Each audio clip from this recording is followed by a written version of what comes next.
Hey everybody, welcome to another Comedy Tip Tuesday. I'm your host, Ty Rivera, the absolute best LGBTQ comedian in the world.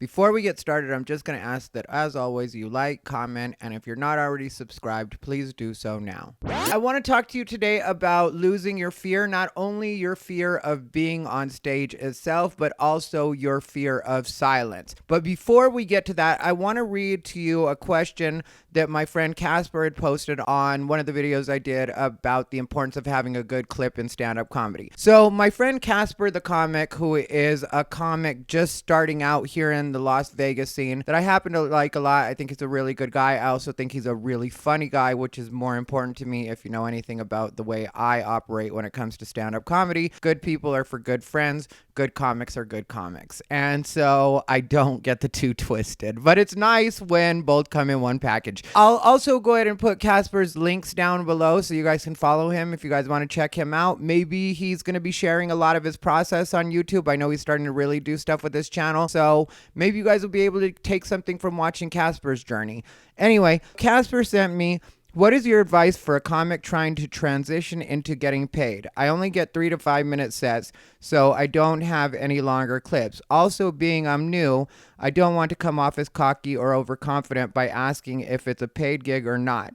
I guess my question is, how can a new comic get seen by people who book paying things, and how can I go about trying to get those myself without coming off the wrong way? And keep in mind, like I said, I've been seeing Casper around a lot, so that helps with the context as far as what my response is. What I responded with was, for right now, I would say exactly like you're doing. Get up as much as possible locally, and before long, you will get asked to do guest sets, free spots on the local paid shows. When you get those guest sets, even though they are free, do only your best stuff and kill it. Keep a good attitude while you're there. Behave professionally. Don't make it uncomfortable by asking in that moment or at the show. Then later on, go home and send a polite thank you message for having you on and see how it feels from there. If you kill it, they'll usually ask you back, and at that point, you can ask if it would be a paid spot. I'll warn you though, some of the local shows only pay headliner, but plenty of them give at least something to the supporting acts. Hope that helps. So that would be my advice for a lot of you that are in Casper's position and trying to figure out how to get on the paid shows, especially the local ones, because that's usually where you're going to start. You usually don't go straight to the road. If you do, that's great. And I'm not saying that that's not possible. It is possible. But a lot of times what most of us do is we start off doing the local shows, get paid there, and then that helps us build our act because we start doing longer sets. And I would say that that's the best way to go about it, is just go around town and show people what you can do as much as possible, because people will usually believe their eyes and their ears over anything else. So if people see you killing it, you're more likely to get spots than if you're just telling people you're killing it, or even if they see a video. So that's my advice on that. Just get up as much as possible. And like I said, if you guys can, follow Casper, check out his stuff. I really do think he has a lot of potential. If he chooses to stick with it, I think he'll be able to do anything he wants. And right now, this is a great time to grow on the Vegas comedy scene. Anyway, like I said earlier, I do want to talk about getting over your fear, facing your fear. I do think this is a very important thing in comedy, because I notice a lot of times people will kill their own momentum within their sets because of fear, insecurity, and desperation. And so I want the people that actually listen to this to know that that isn't necessarily a bad thing. But at a point, you want to get over that fear of silence, because what this will do for you is it will allow you to operate from a place of confidence. The audience will be able to read that, and that will give you a much better result. Trust me, I'm a person that does a lot of crowd work. I'm a person that does a lot of ad-libbing, a lot of in the moment. It all does come from a place of confidence. One thing that I've talked about before that I want you to keep in mind is you can think of jokes that don't go over as like, if they laugh at it, it was a joke. If they don't laugh at it, it was just something you said. And then you don't have to be so heartbroken when it doesn't go over the way you want it to go over.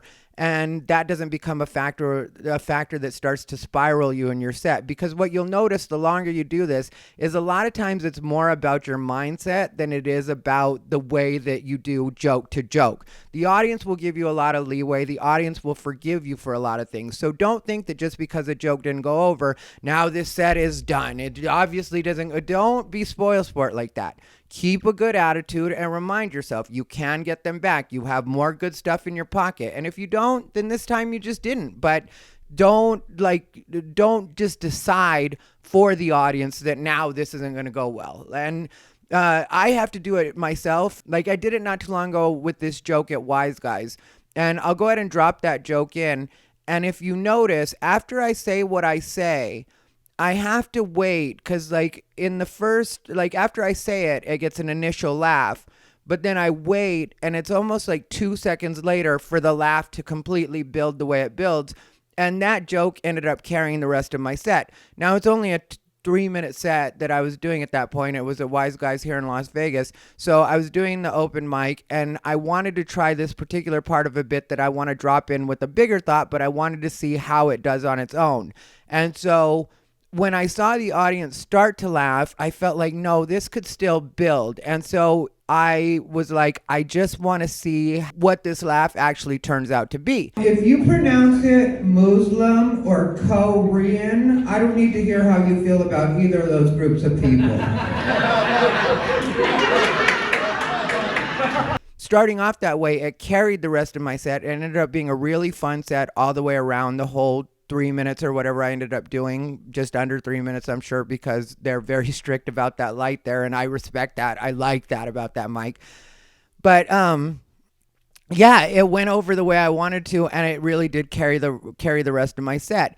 And this is so important because I've seen a lot of comics, like I said, killing their own momentum. There's some comics that I've told outright because they've asked me, you know, what I thought they could be doing better.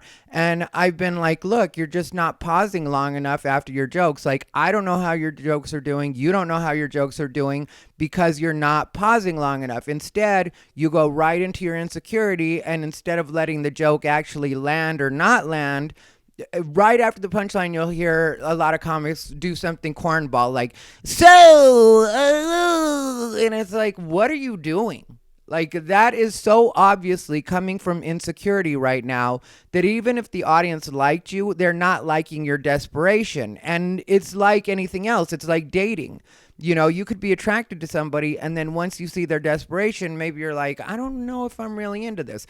The audience is the same way. So learn to face your fears that way. That way, when you do choose to ad-lib, when you do choose to do crowd work, when you do choose to cut your joke off, it's because you've made that decision, and that's what you want to do with that particular joke or at that particular point in your set. And it definitely is a helpful tool. I'm not trying to dissuade you from ever ad-libbing or doing crowd work or even every once in a while lightening the mood by just saying something right after a joke doesn't do the way that you want it to do.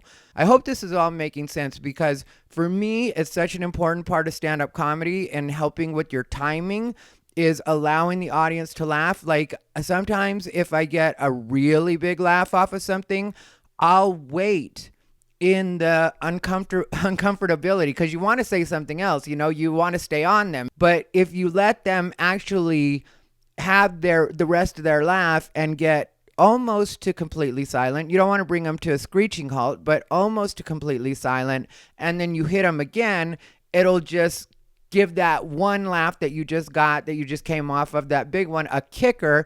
And even though it's a different joke now, it'll sometimes serve almost as a tag to the last joke. And then you're just kind of tagging things for the rest of your set. And it'll really help your rhythm. I really hope you guys take my advice on this. And I really hope I'm coming through as clearly as I want to on this, because this will help your sets more than anything else, in my opinion. I mean, like there's the thing I said last week, which is where this comes from. You know, when I mention knowing your set is so important, that's a part of where your confidence comes from, is knowing your set, knowing what you want to say. And yeah, when you drop in new stuff, there is going to be a little bit of having to find your footing again. But if you know you've got all the rest of your stuff, then you don't really have to be so reliant on that one particular joke. So that joke can go however it goes. But do give the audience a chance to catch up with what you say. Sometimes you'll be talking fast and the audience won't hear you at first, or they won't know they heard you at first, which we've all done that before. You know, we've done it in conversation where you're like, what? And then you're like, oh, never mind, I heard what you said. Well, that happens when you're on stage quite a bit too. Sometimes the sound system isn't the best, so it'll take a second for them to be like, oh, that's what he said. And so that will help you out as well if you're just willing to be patient and let the audience actually be able to hear what it is you said, or let it catch up, let their brain catch up to what it is you said. And then, like I said, take your full laugh, enjoy your laugh. That's your chance to think about what you're going to say next, especially if you're newer. That's your chance to like just relax. Don't feed into the nerves because they're going to be there. And there's also the adrenaline. But just in that moment, take that second while they're laughing and just be like, okay, what is it I'm supposed to say next? Or what do I want to say next? And so, like I said, operate from a place of confidence, not from a place of fear.